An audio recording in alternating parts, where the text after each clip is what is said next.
राधे राधे आप सभी को।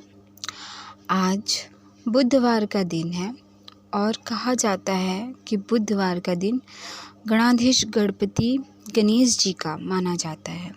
इस दिन गणेश भगवान जी की पूजा की जाती है। पूजा तो खैर रोज ही की जाती है।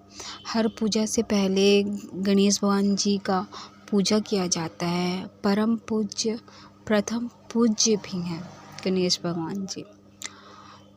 तो आज मैं बुधवार के दिन का उनका व्रत कथा जो पूजा में किया सुना जाता है या फिर पढ़ा जाता है वो मैं सुनाने जा रही हूँ। एक गांव में एक डोकरी यानी कि वृद्धा रहती थी।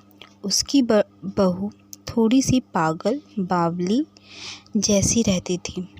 उससे भूख बिल्कुल सहन नहीं होती थी। वह रोज़ सुबह उठकर सबसे पहले खाना खाती थी, फिर दूसरे काम करती थी।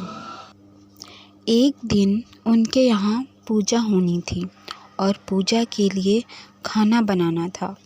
तो वृद्धा ने सोचा कि ये तो सुबह से ही खाऊं खाऊं करेगी और सारा खाना जूठा सकरा कर देगी।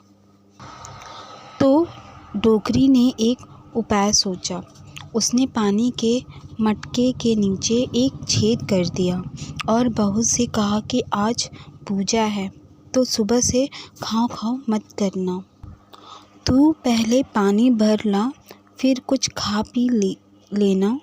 बहू ने सास से कहा कि ठीक है और वह पानी भरने चली गई।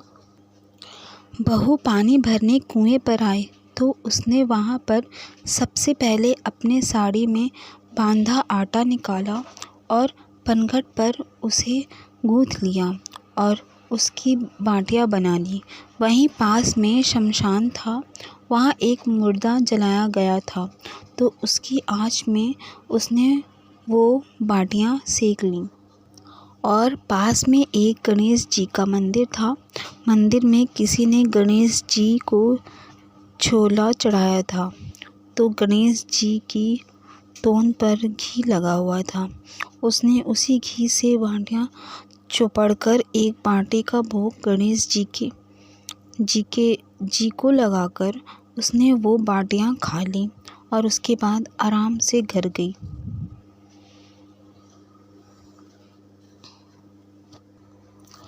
इधर गणेश जी ने क्रोधित होते हुए नाक पर उंगली चढ़ा ली। कोई उधर से निकला तो उसने देखा कि गणेश जी ने नाक पर उंगली चढ़ा रखी है। तो उसने गांव में जाकर सबसे कह दिया कि गणेश जी ने नाक पर उंगली चढ़ा ली है। अब गणेश जी के नाक पर से उंगली उतारने के लिए सब प्रयास करने लगे। कोई गणेश जी के पाठ कर रहा है, कोई हवन कर रहा है ताकि गणेश जी के नाक पर से उंगली हटा ले, पर गणेश जी ने नाक पर से उंगली नहीं हटाई।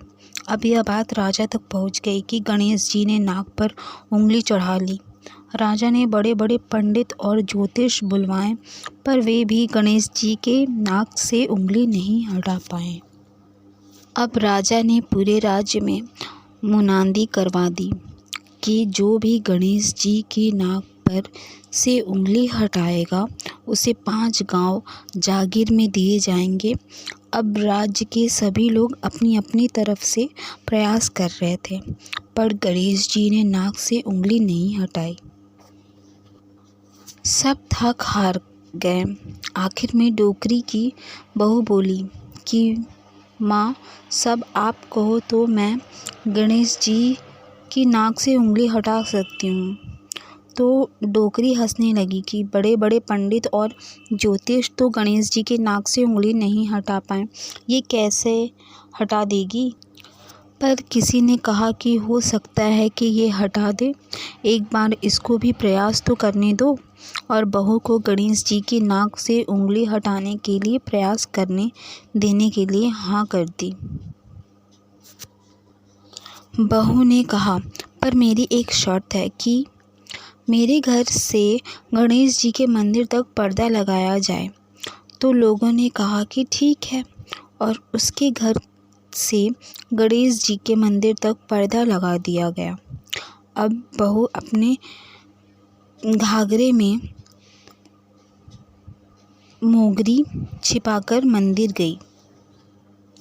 मंदिर में मोगरी निकालकर गणेश जी से बोली, कारे कारे गणेशिया, आटो लाई महारा घर से पनघट पे, आटो ओसन के उन्हीं की बाटी बनाई, मरियम मुर्दा की आग में उन्हीं सेके, थारी तोंद में से ज़रा सी घी ले लियो तो तूने नाक में उंगली चढ़ा ली, नाक पे से उंगली हटा रहे हो कि नहीं, तो दूँ एक धोबन, अभी थारा टुकड़ा टुकड़ा हो जाएगा।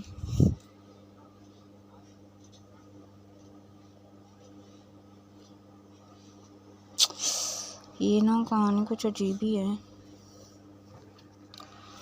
बहू की बात सुनकर गणेश जी डर गए। उन्होंने सोचा कि ये पगली सही में मार देगी तो क्या करूँगा, आने को कई भरोसों। और गणेश जी ने फट से नाक पर से उंगली हटा ली। अब पूरे गांव में डोकरी की बहू की जय जयकार होने लगी कि डोकरी की बहू ने गणेश जी के नाक से उंगली हटवा दी। राजा ने अपने आदेश अनुसार उसे 5 गांव जागीर में दे दिए। हे गणेश जी महाराज, जैसे उस डोकरी की बहू के टूटे वैसे सबके टूट जो, कथा अधूरी हो तो पूरी कर जो, और पूरी हो तो मान कर जो। गणेश महाराज जी आप सब पे कृपा बनाए रखें। राधे राधे, धन्यवाद।